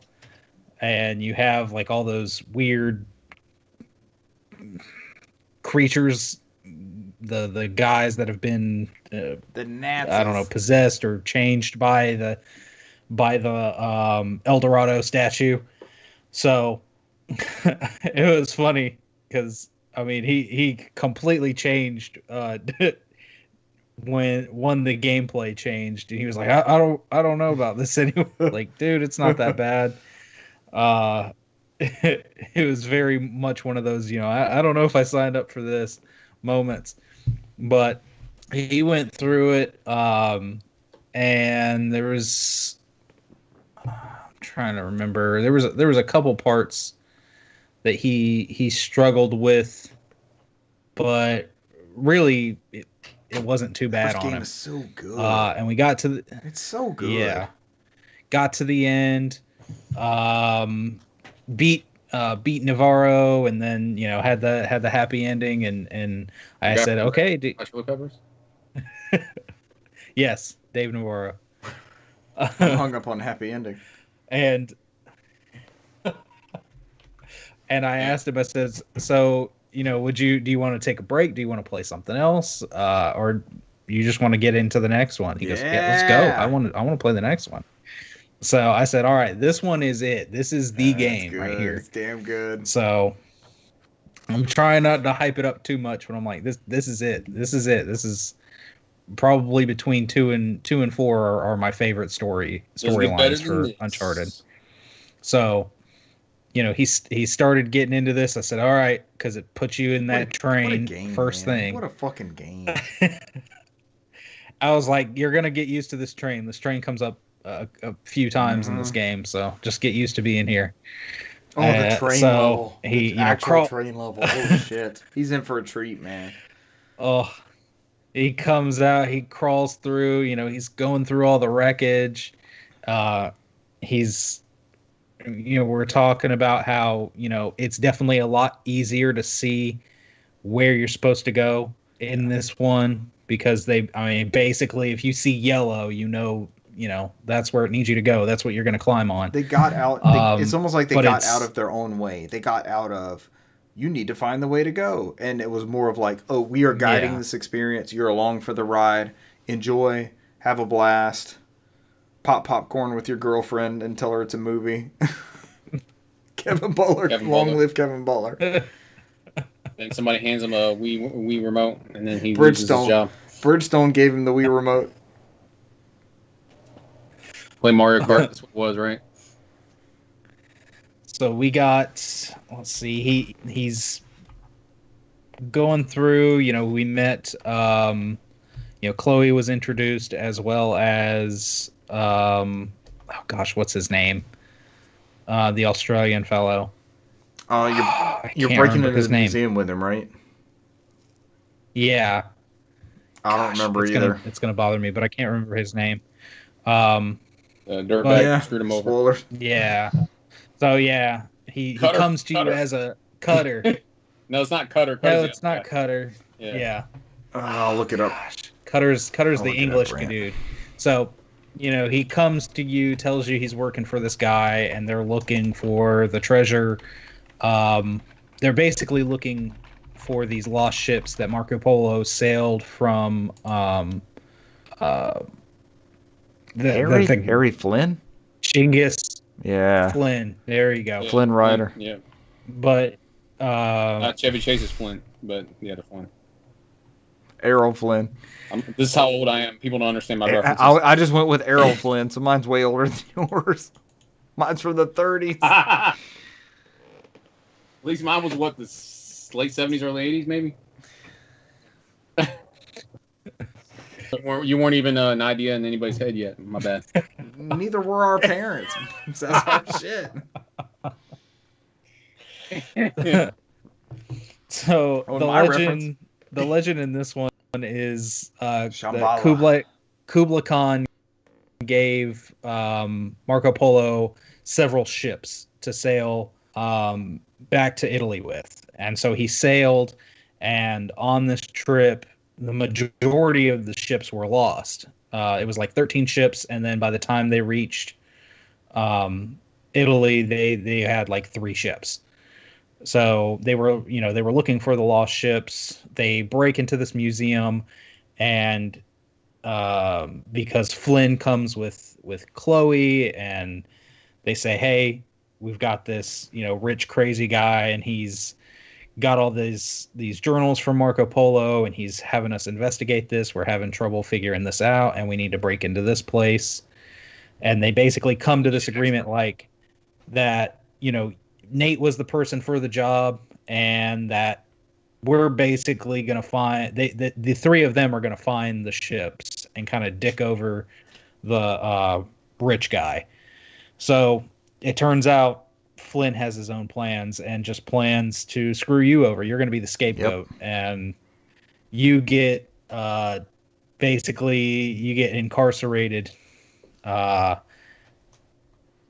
because he wants you out of the way while he and his partner go after the treasure. And you find out that they're after the fabled city of Shambhala. Mm-hmm. Yeah, but And wasn't it like Indiana Jones style where they figured out where to go to next, and then they incarcerated him? They light the lamp or something like that, and they find out the next clue. He uncovered the next step, and then they fucked him. Yeah, he figured out. Yeah, he figured out where. Gosh, I want to say it was like off the coast of Borneo somewhere that the shipwreck was, and came up with the idea of they have the Chintamani stone, and they were carrying it from Shambhala and all of this, and that's when Flynn screwed him over. And then so you find out that Chloe wasn't in on that. She didn't know anything about it. Played by Claudia so she Black, helps you masterfully. Yes, but she helps you, and she's constantly there throughout the game. And I've been talking to my son. I'm like, these games definitely pay homage to Indiana Jones. And it was funny because Katie was talking to him. Do you see the parallels? There's like a different girl. They're going after a different treasure. Yep. He's getting double crossed, and there's all this different imagery and stuff. Things belong in museums. He got to the point where we are in Tibet, and he had to run from the truck. Yes. Which is a good part. Crash Bandicoot. And let's see, we got to the point where we actually ran into Elena again, and Nate says they're gonna come with us, and that's where we've paused right now. Awesome. So we're in the city, and what it is Flynn's partner is this crazy militant Eastern European dude named Lazarevich, who's, you see him in the jungle at some point where he's having his men look for stuff, and somebody gets accused of taking like artifact from a dig site, and he just just straight up stabs him. There's no like, why did you do this? He just doesn't care. So he reminded this me of definitely the big baddie from Metal Gear Solid 3. He was just super hardcore. But yeah, I can't talk about this game enough. This game is so good. You're making me want to play Uncharted 2. Uncharted 2 is so just good. Like moment after moment is so much fun. Oh gosh, yeah, the I neglected to bring it up, but I mean, to get to that point, we had to go through all the buildings and hotels in Tibet there, and I mean, you have that scene with the helicopter, and it's blowing up parts of the building and rooftops. shooting in at you, and it's such a good game, and there's so many good parts. There are. And I mean, it evolved so much from the first one, where it was just walk around, kind of explore. Okay, now get into cover and shoot some guys. Okay, now walk over here and look around here. Oh, get into cover and shoot some guys. Okay, now do this puzzle. All right, now get into cover and shoot some guys. This one's definitely you're exploring more. There's they introduced that stealth mechanic to where you can go in and you can if you're careful enough, take out a good bit of people, without even being seen. And it's a definitely, you can see this progression of design in the game, and it translates so well. This game will be timeless. It's in my top. I don't know about top 10. It's in my top 20 easily. Top 25. It's a good ass game. And then the other thing that I played, I actually beat, was Resident Evil 7. Oh, not in VR. Yes, in VR. I sat. How down. was it in VR? It was horrible in VR. Nearly vomited. Nearly. So you're not playing it right then. I had talked about last week how I had beat Marguerite, and now the crazy son Lucas had gotten Zoe and Mia and had some activities for me to do. So I had to go through, get some key cards, found a happy birthday tape that I had to pop in the VCR and do, which gave me some hints, like you said, for a activity that I would do a little later on in the game. And what not to do. Yeah, what not to do. Then had to go into Lucas's fun house kind of deal, where he's got all these different like tripwire bombs and all this crap. It was like a escape room where you could lose your life. Yeah. And then eventually go through a room where he puts you in a death match with this giant barfing mold creature thing, which I had already found the rocket launcher. So I had, I don't even know if it's technically a rocket launcher. It's like a grenade launcher deal. Grenade launcher, yeah. You can change the rounds to like flame rounds or whatever it is. Arrow rounds. Yeah. So I saved up a couple of those, and I had that with me, and I was like, okay. So I jumped down there and just lit him up a couple times, and he died.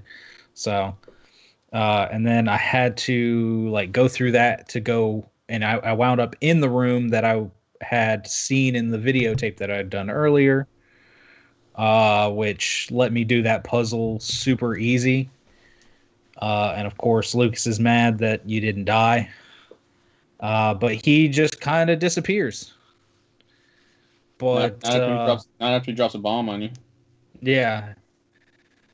Story bomb? He drops that bomb, and you blow up the wall. Oh, literal bomb. But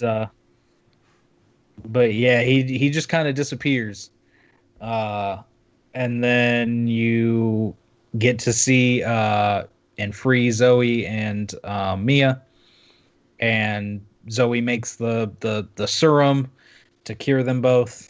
And Richard, are you going to play this, or do you mind if I just go ahead? I'm going to play at some point, but you can. I'll unplug my earplugs. You can get a spoiler alert, and then just let me know when to come back. Well, either let me that know when to or come back. I can just go non-spoil. Okay.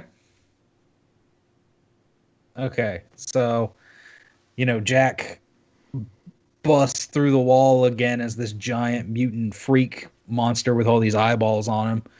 So you have to shoot all the eyeballs off of him after you've thought he's been dead, after you've had like 2 confrontations with him.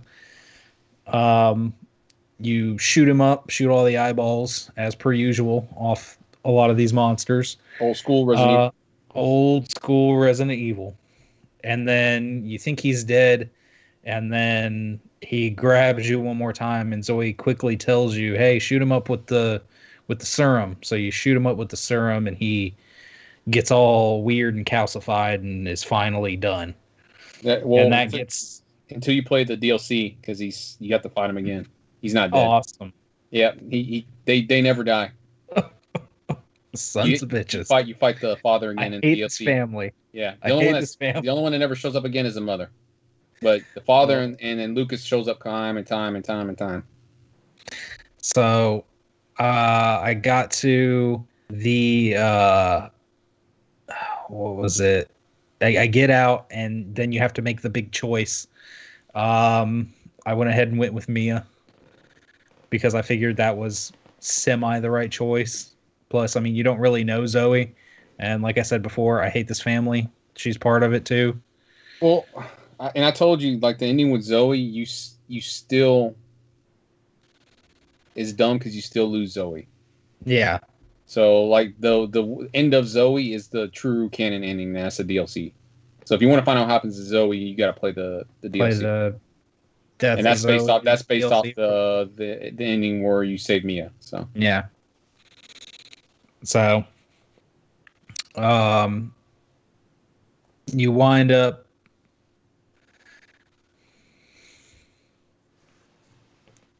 Yeah, you can put him back And on. he's I'll back. kind of go spoiler free. and then everybody died. No! Oh no! We didn't stop in time. No. So you wind up finding this giant boat, and that's Wesker. where a good And Wesker shows chunk. up. He's got Yeah, I wish Wesker showed up. That's not a spoiler. Wesker shows up. I and assumed starts killing this. everybody.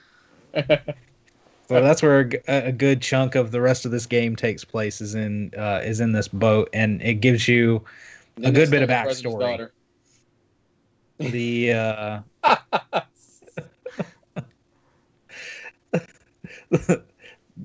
it gives you a good bit of backstory to what's been going on, because I mean, really at this point you just know that this family's weird. There's something going on that you don't really understand.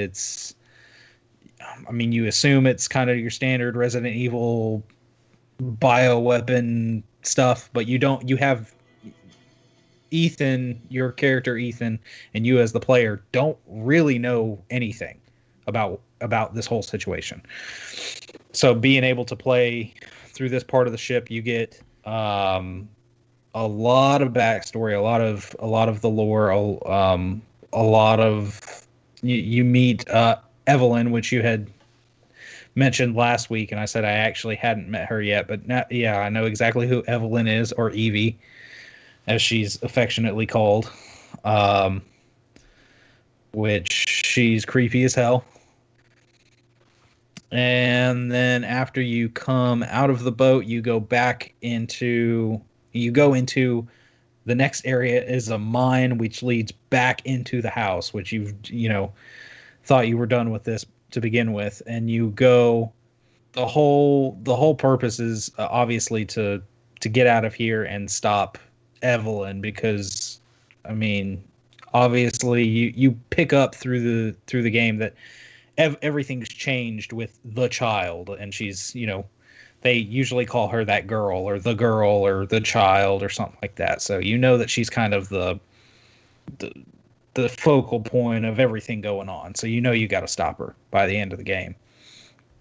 And the part where you've got to make this other concoction to stop her, and you're in that little lab area and all those papers around there, reading a lot of that stuff, like from Lucas and all these other things.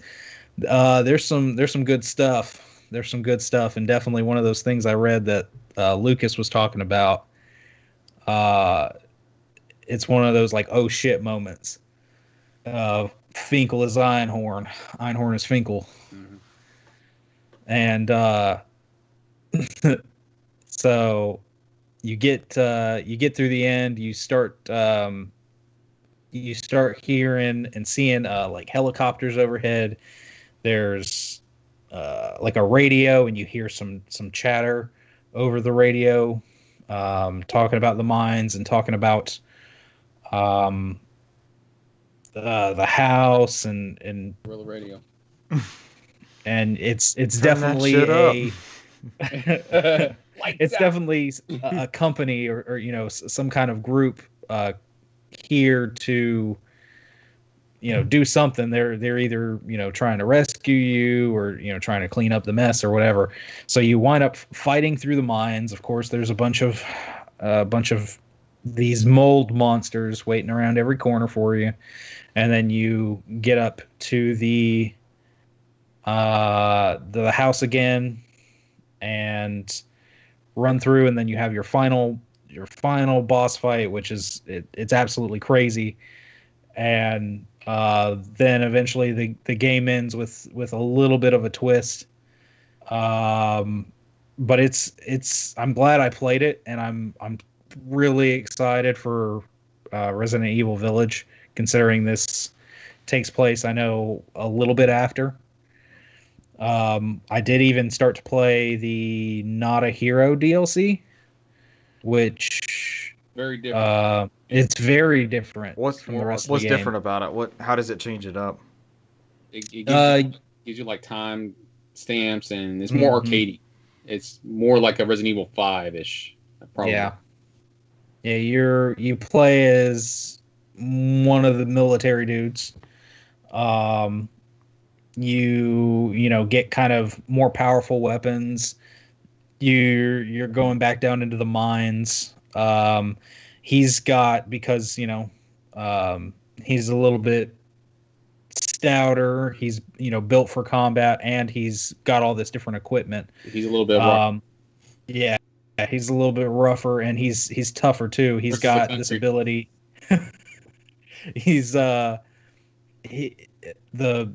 What I love doing with him is if you stagger enemies, you can run up to them and he just punches the shit out of them.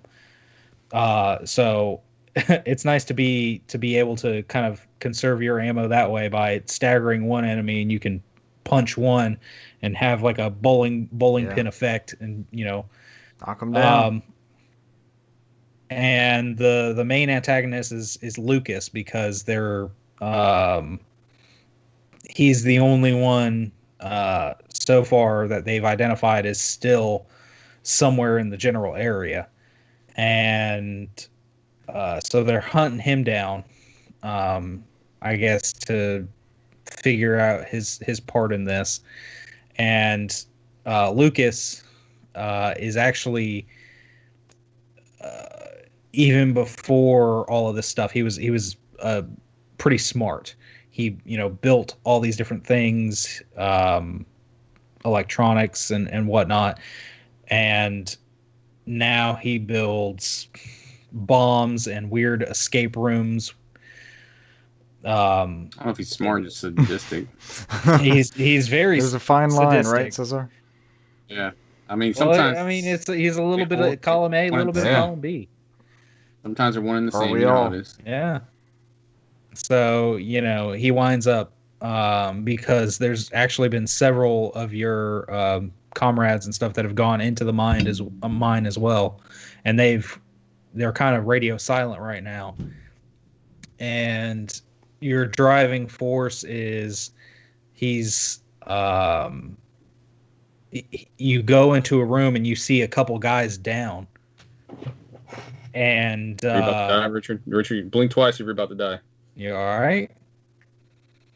Something, I don't know. I just heard something like fall or crash or something. I'm in the basement, so there's no telling. Alien. So you go into this one room and you see two down soldiers, so you go over to help them. And as you're talking to one, you can see there's something kind of on his neck. And then the other one gets up and slaps something on your wrist. And it's Lucas. He was posing.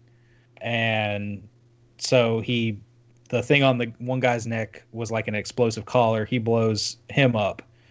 And he tells you that he'll blow up your wrist collar if you keep following him, if you keep messing with him and everything. So, and he goes, and the same goes for your friends, because the rest of the soldiers are down there as well. So Of course, you're going to ignore this and still go down and try and find them. So the rest of this is you going down, try to upgrade your equipment, save your fellow soldiers, and Oh man. try and find Lucas. I haven't really gotten too far into this. I mean, there's like there's all these. There's about 3 or different like branching paths, and you can tell as you go into them. When you first go in, you're gated because it'll tell you walk in and everything's really dark. It'll say needs night vision, or you go into this one area and there's a bunch of spores because we've been saying this stuff is mold. It's basically like a fungus, and if there's enough of it, it contaminates the air, and you don't want to breathe it. So there's a couple areas when you first get in here that you get like limited oxygen, and you'll see your oxygen start to steadily go down. But but you can like run through it and you're completely okay. But then there's other areas where you go in and it says that you need the upgraded filter, and your oxygen normally just kind of slowly ticks down. But when you get into these like areas where it's like highly concentrated, your shit just goes like it's almost gone instantly. So it's one of those, you got to go through and go here and check every nook and cranny, try and find these upgrades. So that's what I'm doing at the moment. I did acquire the upgraded filter and the night vision. Gosh, but there's other keys and stuff that you've got to find in order to progress and get into other rooms as well. So, but I'm enjoying the DLC too. This whole game, I mean, Cesar talked about it, 2-3 weeks ago now, probably longer, but and you played all the DLC and everything, and you talked this game up, and you weren't lying. It's a good game. I'm telling you, man, it's like even the DLC is good. Like even if you get to the end of Eve, at that point you can always I dream of rain and I dream of gardens and the desert sand. So that'll I dream of rain. Hey. But yeah, if you get to the end of Eve, it's also a good one. Like if you do you need to buy the season pass? I don't think so. If you want to piecemeal it, and I know Not a Hero was free. Yeah. You're looking at all the DLC, like which one, if I didn't want to pay for the season pass, and which one I would buy. I would say buy End of Eve, and that's it. That's all you really know. That's the only story-based ones. The other ones are more like game. I was wondering if it was necessary. Yeah. The other ones are like gameplay based off of like the VHS tapes. They're like you find out backstories of other families that went missing down there in that household. Yeah, I was thinking of just looking up a video on because that one's like the lost tapes or something like that. And I know there's another one where it's like Ethan must die, and it's basically just kind of like this side thing, and there's like a bunch of you're Ethan and you're trying to go through, and there's just like a bunch of traps, and it's I don't know if that has anything to do with the story at all. End of Eve is the only canonical thing in that that maybe could lead into the next game, because it gives you closure on. You get closure for Eve, you get closure from her family, and you get closure with Ethan. Ethan's in there towards the end as well. So gotcha. But yeah, that's it for me.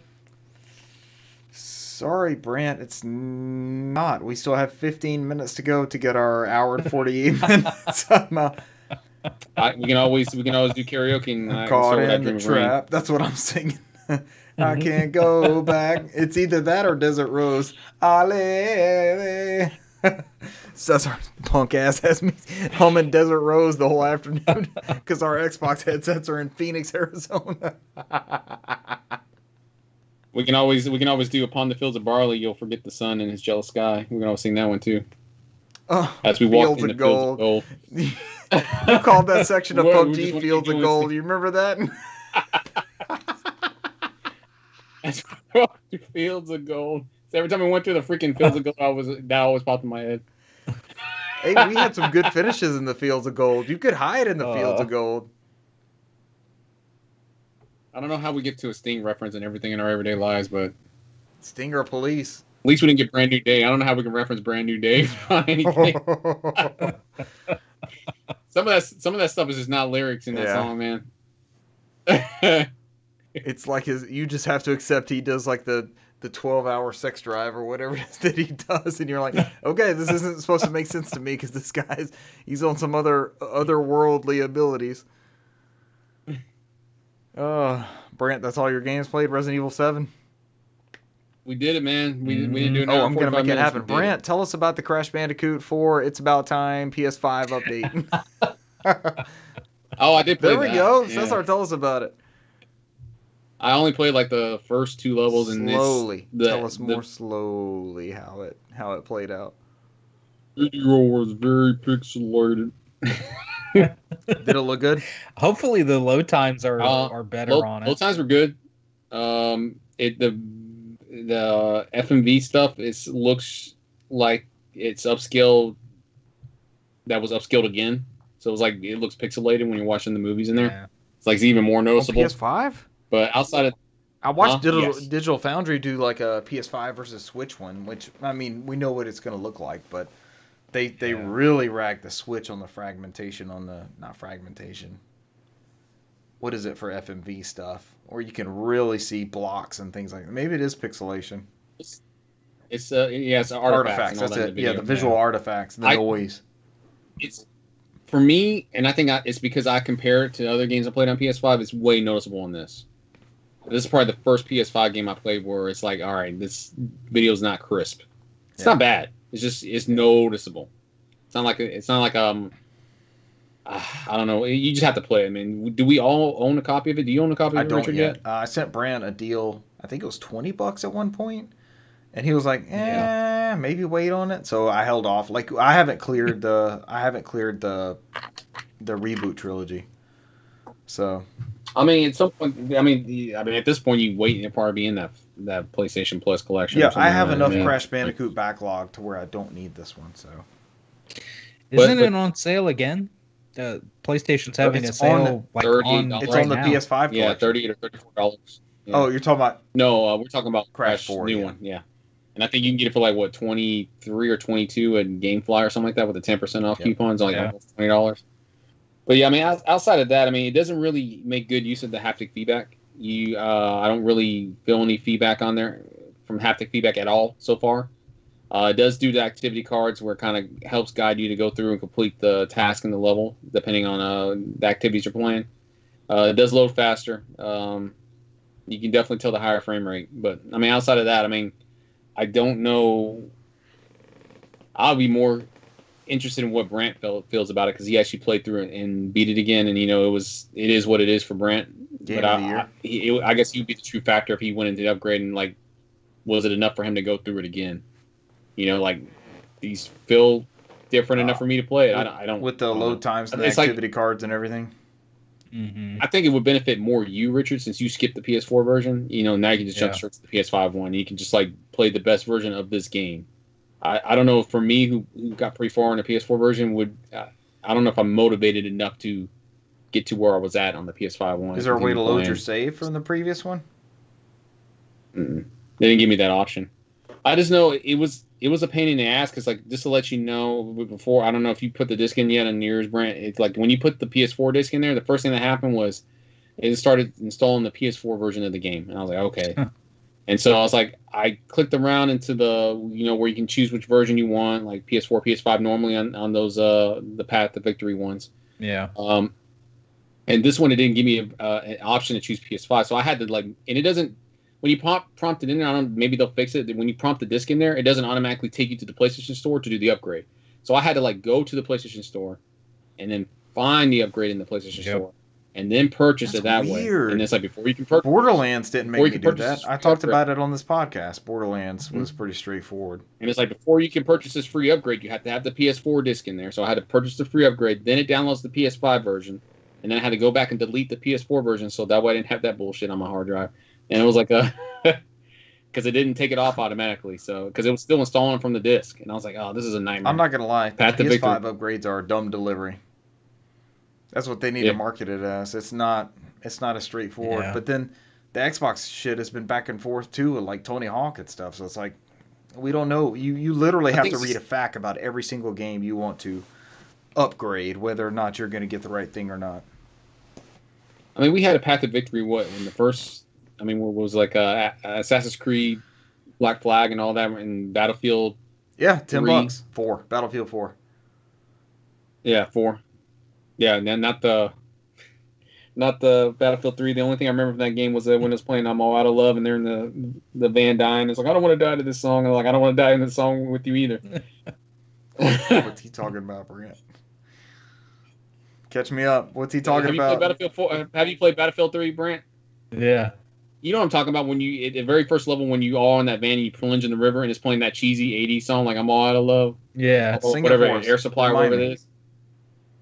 Absolutely not. I don't sing Air Supply. I listen to it. That's my rule. But it's like I don't want to die to this song. It's like some cheesy song and they're all drowning in the river inside this Oh my van. god. And it's like that's the only thing that popped into your main character's mind. It's like I don't want to die to this song. 8 minutes, guys. We got 8 minutes. That's all we Fill cared up about. 8 minutes. We're doing good. Keep going. Absolutely not. Why would we do this for, man? This is the I didn't even try last. No, I know. Yeah. It's an organic thing. We can't force it.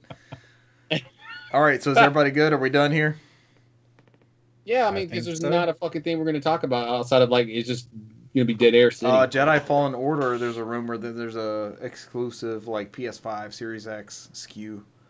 So I mean, we can get into all that. I mean, we saw what. I mean, we'll probably cover this next week. We saw those PlayStation VR controllers. That shit 7 looks minutes. nice. Keep going. What about the controllers? Yeah. Oh, it looks like the Vive ones where you put in goes around your hands and it has the gestures But on Cesar, there. I have a PlayStation 3 Move controllers that are VR compatible. Yeah, but you can't play erotic visual novels with those. Oh, but I can. This one has I have been. no. These ones have touch gestures, so this one has actual active feedback. And So, feedback. so this is made for erotic visual novels. Sir. DualSense compatible. Oh. Oh man. And also, Brent might know what I'm talking about, but me watching that show we were talking about earlier, the High School DxD, I've learned the meaning of the word opie, and I keep hearing it everywhere now. I can never unhear the word opie. Opa's grandpa in German. Do you know what opie is in Japanese, Brent? I know you know. Google it on your work computer. Don't Google it on your work computer. Google it on PSN. Oh, God. And we get that old Panasonic out. Yeah, you know what? Google it. Google it. That way, when you go to every time you go to Gmatsu, you're just gonna get advertisements for opie. What is it? Tell us. Go ahead and tell us. It means Okay, breasts. there in we go. Japanese. There we go. Or a mouse pad. Yeah, that's the advertisements you'll get all over because like I can show you like just me looking at anime Blu-rays. This is what I see 6 every minutes. day, and whenever we Keep going. do 6 minutes. I just see Bomberman. That's all I'm looking at. I sent you Nope. all the picture. This is what I'm I see just looking at today, Bomberman. nonstop. This- Do you see what's Nope. around the Bomberman? 5 minutes. Keep going, Cesar. I'm trying to get you to participate. Hour Do you see 48. what's around the Bomberman? Oh my gosh. It's nonstop. Hey. They all have a high price drop. That's nice. But I looked at one site, and that is what Gmatsu does. I'm like, oh, I heard you like anime, so here's cut out images of a whole bunch of shit that's We've price dropped served you. and spread across We your served you page. some content we think you might be interested in. Click on it and pay for our Here fees. you go. But yeah, I mean, we're literally just gonna sit in dead air because you're just making it like before it was organic. Now it's just It's forced. 5 minutes You're to go. making it awkward. Brent, describe your. Oh, I'm just playing. Ladies and gentlemen, thank you. We've rambled on long enough. We've not quite fulfilled our hour 40 commitment, but we're at an hour 43. That's far enough. Ladies and gentlemen, thank you for joining us this week, and we will catch you next week. Bye. See you. Genki Dene. What is that for English speakers? Take care. You got 4 more minutes to explain it? It literally means take care. I don't know. All right, what you that's want enough. me to All right, that's explain. enough. Thank you, Cesar, for your trademark sign off. Yep. Genki dene.